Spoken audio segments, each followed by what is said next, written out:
Welcome to the inaugural episode of Talking Dragon Age, the show where I talk about Dragon Age. This show will mainly be focused on theories regarding the Dragon Age universe, though not all of them will be mine, and examinations of various characters. I will also talk about my opinion of the games in general, but this show will primarily be focused on the lore.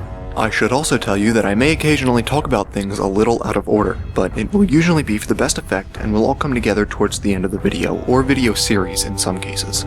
In this episode, we'll be talking about a prominent event in Dragon Age, and arguably the most important one. That is, of course, the Deep Roads expedition of Dragon Age 2. Hawke, alongside Varric and Bartrand, embark on a journey to a lost dwarven Thaig in hopes of making a fortune. Bartrand claims he learned of the place from old scavenger tales, and there is where Red Lyrium was first discovered by modern Thedas. Red Lyrium, we now know, has the Blight. I will go more in depth about what Red Lyrium is in a future video, but for now, let's just discuss the expedition and the Thaig. Because Red Lyrium has the Blight, Bianca believes this is an indicator that it is alive.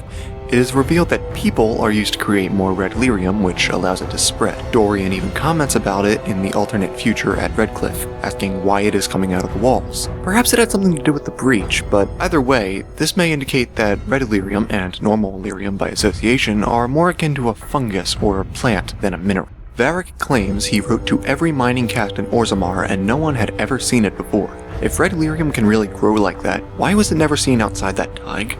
That's the question I aim to answer here. I plan to go more in depth about it in the next episode, but first, let's look at something I don't see many people talking about, the Red Lyrium Idol. Taken from the Deep Roads by Bartrand and eventually given to Knight Commander Meredith. If it changed hands more than once between those two is unknown, at least to the best of my knowledge. Both Bartrand and Meredith were eventually driven insane by the Red Lyrium. But here is where it gets interesting. Red Lyrium may have come into existence on its own or by some accident, but the idol, that had to be crafted. It had to be made by someone.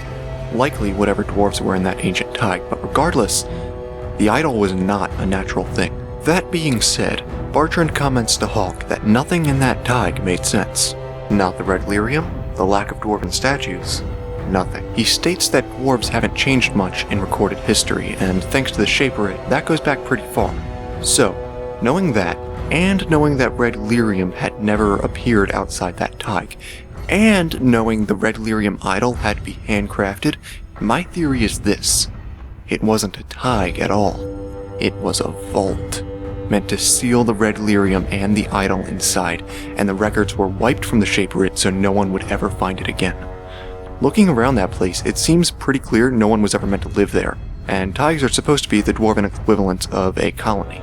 We've seen Cadash Thaig and Kal Harol, and both at least resembled somewhere people would have lived. So, whatever dwarves were there must have known what Red Lyrium was capable of, so they sealed it inside to prevent it from getting out.